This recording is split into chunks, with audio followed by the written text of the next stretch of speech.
Hello ബച്ചോ, welcome to Anu's Hindi learning hub. ഇന്ന് ഞാൻ ഇവിടെ ഡിസ്കസ് ചെയ്യാൻ പോകുന്നത് ഫിഫ്ത്ത് സ്റ്റാൻഡേർഡിലെ ഫസ്റ്റ് ചാപ്റ്ററായ ധൂപ് ആ ഗയി എന്ന ചാപ്റ്ററാണ്. എഴുതിയിരിക്കുന്നത് പ്രയാഗ് ശുക്ല. Let start. ധൂപ് ആ ഗയി സുബ സുബാക്കി. രാവിലത്തെ വെയിൽ വന്നു. ധൂപ്പ് എന്ന് പറഞ്ഞാൽ വെയിൽ, സുബ എന്ന് പറഞ്ഞാൽ രാവിലെ. ധൂപ് ആ ഗയി എന്ന് പറഞ്ഞാൽ വന്നു. ധൂപ് ആ ഗയി സുബ സുബാക്കി. രാവിലത്തെ വെയിൽ വന്നു.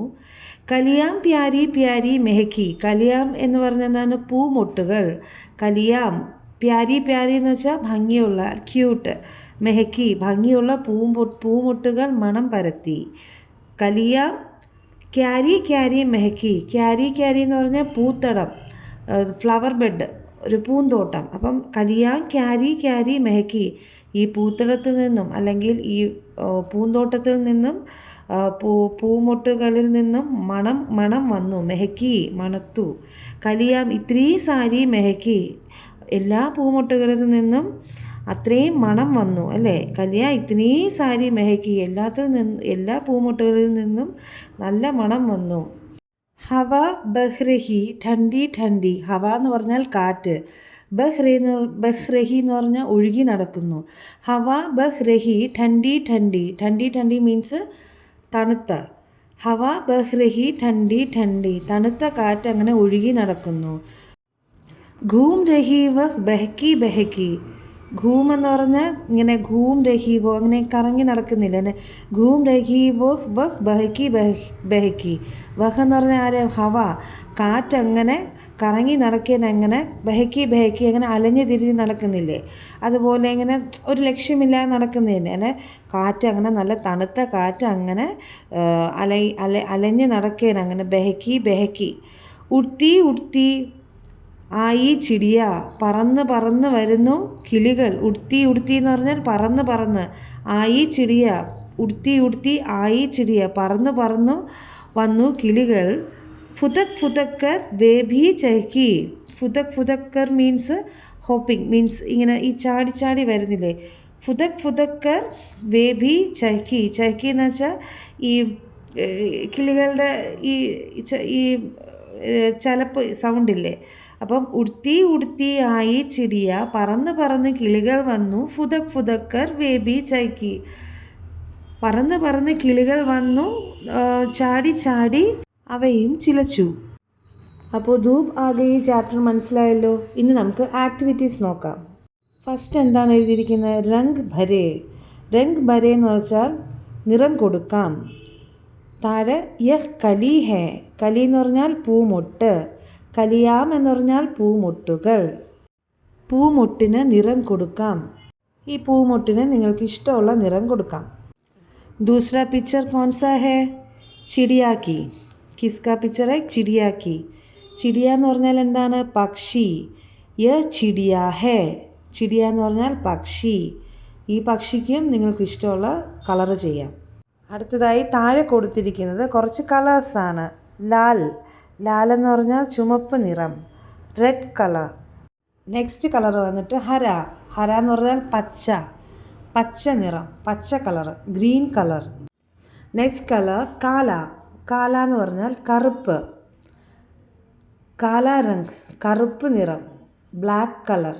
നെക്സ്റ്റ് കളർ നീല. നീല എന്ന് പറഞ്ഞാൽ ഹിന്ദിയിൽ ബ്ലൂ, നീല കളർ. അപ്പം നീല എന്ന് പറഞ്ഞാൽ ബ്ലൂ കളർ. Next page. ശബ്ദ് പെഹചാനെ കവിത മേം രേഖാങ്കിത് കരേ. ശബ്ദ് പെഹചാനെ എന്ന് പറഞ്ഞാൽ ഈ വാക്കുകൾ. താഴെ കുറച്ച് ബലൂൺസിൽ കുറച്ച് വാക്കുകൾ തന്നിട്ടുണ്ട് അല്ലേ. ഇവയെല്ലാം വായിച്ച് മനസ്സിലാക്കി കവിതയിൽ നമ്മൾ അണ്ടർലൈൻ ചെയ്യാൻ, അടിവര ഇടാനാണ് പറയുന്നത്. ആദ്യത്തെ വാക്ക് എന്താണ്? ആ റെഡ് ബലൂണിലുള്ള വാക്ക് എന്താണ്? കലിയാം. കലിയാം എന്ന് പറഞ്ഞാൽ എന്താണ്? കലിയാം. കലിയ എന്ന് പറഞ്ഞാൽ കലിയാം എല്ലാ ആം എന്ന് പറയണ്ട, കലിയ. കലിയ എന്ന് പറഞ്ഞാൽ പൂമൊട്ടുകൾ. ഈ വാക്ക് പൂമൊട്ടുകൾ, കലിയ എന്നുള്ള വാക്ക് ടെക്സ്റ്റിൽ പോയി അണ്ടർലൈൻ ചെയ്യണം. കലിയ എന്ന വാക്ക് കണ്ടില്ലേ ടെക്സ്റ്റിൽ സെക്കൻഡ് ലൈനിൽ ഫസ്റ്റ് വാക്ക് കലിയ പ്യാരി പ്യാരി മെഹക്കി. അതാണ് കലിയ. അടുത്ത വാക്ക് ബ്ലൂ ബലൂണിലെ വാക്ക് ഹവ. ഹവ എന്ന് പറഞ്ഞാൽ കാറ്റ്. ഹവ. ഹവ എന്ന കവിതയിൽ എവിടെയാണ് കിടക്കുന്നത്? ഹവ, കാറ്റ്. നെക്സ്റ്റ് പേജിൽ, പോയത്തിലെ നെക്സ്റ്റ് പേജിൽ ഫസ്റ്റ് വാക്ക് ഹവ, കാറ്റ്. അടുത്ത വാക്ക് ധൂപ്പ്. ധൂപ്പ് എന്ന് പറഞ്ഞാൽ വെയിൽ. വെയിൽ എന്ന വാക്ക് പോയത്തിൽ എവിടെയാണ് കിടക്കുന്നത്? അവിടെ പോയി അണ്ടർലൈൻ ചെയ്യണം. കണ്ടില്ലേ, ധൂപ്പ് എന്ന വാക്ക് കവിതയുടെ ഹെഡിങ്ങിൽ ഫസ്റ്റ് ധൂപ്പ്. ധൂപ്പ് എന്ന് പറഞ്ഞാൽ എന്താണ്? വെയിൽ. അതേപോലെ ഹെഡിങ്ങിലും ഉണ്ട്. പിന്നെ പോയത്തിൻ്റെ ഫസ്റ്റ് വാക്ക് ധൂപ്പ് ആ ഗയി സുബ സുബ കി, ആ ഒരു ലൈനിൽ ഫസ്റ്റ് ധൂപ്പുണ്ട്. അടുത്ത വാക്ക് ഏതാണ്? ചിടിയ. ചിടിയ എന്ന് പറഞ്ഞാൽ പക്ഷികൾ. ചിടിയാം കണ്ട, ഒരു ചന്ദ്രക്കല പോലെ വന്നിട്ടുണ്ട്. ചിടിയാം അത് എന്ന് പറഞ്ഞാൽ പക്ഷികൾ. ചിടിയ എന്ന് പറഞ്ഞാൽ എന്താണ്? പക്ഷി. ചിടിയാം എന്ന് പറഞ്ഞാൽ പക്ഷികൾ. പക്ഷികൾ എന്ന വാക്ക് കവിതയിൽ എവിടെയാണ് കിടക്കുന്നതെന്ന് നോക്കാം. കവിതയിലെ 2ാമത്തെ പേജിൽ ഉടുത്തി ഉടുത്തി ആയി ചിടിയ, 3ാമത്തെ ലൈനിൽ ഉടുത്തി ഉടുത്തി ആയി ചിടിയ, ലാസ്റ്റ് വാക്ക് ചിടിയാം, പക്ഷികൾ. അടുത്ത വാക്ക് ക്യാരി. ക്യാരി എന്ന് പറഞ്ഞാൽ പൂത്തടം, ഫ്ലവർ ബെഡ്. ക്യാരി എന്നുള്ള വാക്ക് എവിടെ കിടക്കുന്നത് നോക്കാം. കണ്ടില്ലേ, ക്യാരി എന്ന് പറഞ്ഞാൽ ഫ്ലവർ ബെഡ്. അതെവിടെയാണ്? ധൂപ്പ് ആയി ഗയി ചാപ്റ്ററിൻ്റെ ഫസ്റ്റ് പേജിൽ 3rd ലൈനിൽ സെക്കൻഡ് വേർഡ് ക്യാരി. കലിയ ക്യാരി. ഓക്കെ കിഡ്സ്, എല്ലാവർക്കും എൻ്റെ ക്ലാസ് ഇഷ്ടമായെന്ന് വിചാരിക്കുന്നു. ചാപ്റ്ററും ആക്ടിവിറ്റീസും. എന്തെങ്കിലും ഡൗട്ട്സ് ഉണ്ടെങ്കിൽ കമൻറ്റ്സ് ത്രൂ അറിയിക്കാവുന്നതാണ്. എല്ലാവരും സബ്സ്ക്രൈബ് ചെയ്യണം. അടുത്തുള്ള ബെൽ ബട്ടൺ ക്ലിക്ക് ചെയ്യുമ്പോൾ ഓൾ എന്ന ഓപ്ഷൻ വരും. അതിൽ നമ്മൾ സെലക്ട് ചെയ്താൽ മാത്രമേ ഫർദർ ആയിട്ടുള്ള എൻ്റെ ക്ലാസ്സസ് റെഗുലർലി നിങ്ങൾക്ക് ലഭിക്കുകയുള്ളൂ. तो फिर नेक्स्ट क्लास में मिलेंगे. Thank you.